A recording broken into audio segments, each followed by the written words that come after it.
I don't. Alright, so my name is Zach, and I'm doing this extra credit project for my philosophy class, and this is my buddy Evan, / neighbor Evan. I'm just going to ask him a few questions about philosophy, his personal philosophy, so on and so forth. So Evan, first off, and your very intellectual pose there, what's your take on religion, your personal philosophy on religion? Well, my personal philosophies on religion center somewhere between atheism and nihilism with a hint of agnosticism. Nihilism being the view that nothing in the world has any matter, that existence is just this, and atheism being a little bit less to the left and just centers around the belief in no God.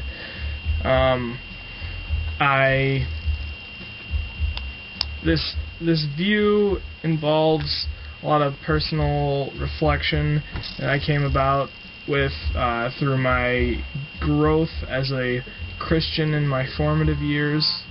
I was a Lutheran, and it gave me a unique perspective on religion in general.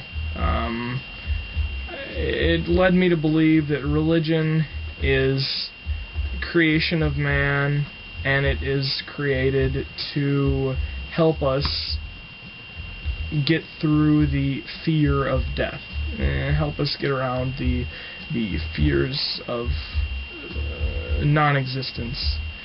If you aren't certain that you are going to have an afterlife, then the world would be in perpetual chaos. If you have an afterlife, then things can go on fine and dandy. So get that second chance. Sure. Right. Alright, so moving on from religion, that's very good, by the way. How about your take on our social structure, you know, the American social structure, the American culture today? What's your take on that? It's kind of a big deal right now. Yeah, it's a very interesting topic.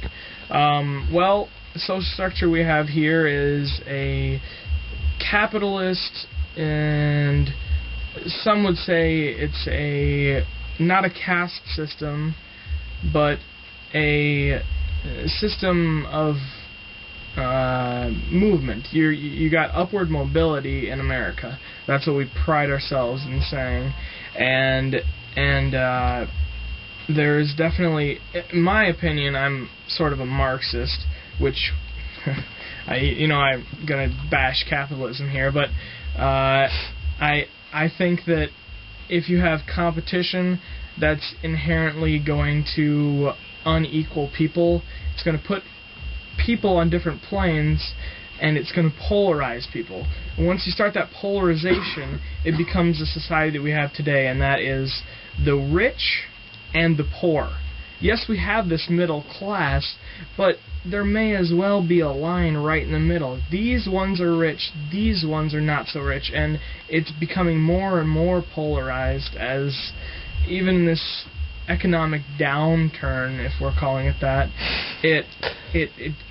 you can see that there's definitely a large majority of people who are in that middle to lower class that want to see change, and that's why it was such a big deal, this election, and people are actually interested in politics nowadays, or at least they feign interest in politics. And it may be just like what the gas and oil prices are, that people care only when their personal freedoms personal freedoms are at stake.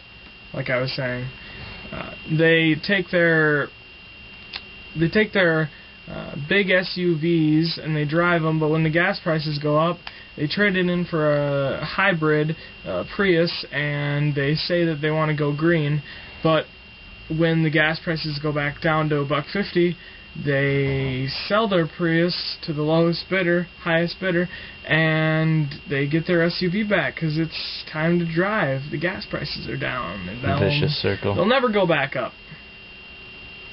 Wink.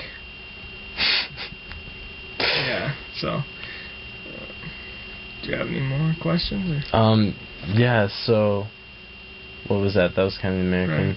Right. So how about your we'll wrap it up with this. Your kind of general philosophy on life, if you will, your general take on why are you here? Why are you going to school? Why are you doing something with your life if it's all for nothing? You know, like, and what do you hope to get done before you die? If you do hope to get something done, why do you even care? Well, I plan not to die. Oh, well, okay. So we're gonna right. All right. Well, yeah, it's a great question I've been asking myself Superman. as well. Yeah. Well, what I had come up with is that I went through a nihilist phase in my life where I didn't care about anything. Nothing mattered. It was totally pointless. Everything's pointless. Well, I realized maybe that's not true. Maybe there is a point, but the point is to make your time here valuable. Use it well. I'm going to either make a name for myself or do something great for humanity. One of those two things. Hopefully both. Now, in going to SDSU, will I be able to do that? Probably not. But it's those values that are instilled in me of wanting to do those things that will hopefully make me a good person, or at least a mediocre person. That's what I think. And I think the golden rule is fantastic. I do. And that's the one thing that I've sided with Christians on forever. It's great. Do unto others as you would have them do unto you. Fantastic rule to live by. I'll be quoted as saying that. Good work. Good work. So, that's me in a nutshell. That's Evan in a nutshell. Pretty good. With it. Thank you. That's awesome. Mm-hmm. Well, sorry this wasn't professionally done, Professor Hepner, but we did our best. And you stay classy, Brookings.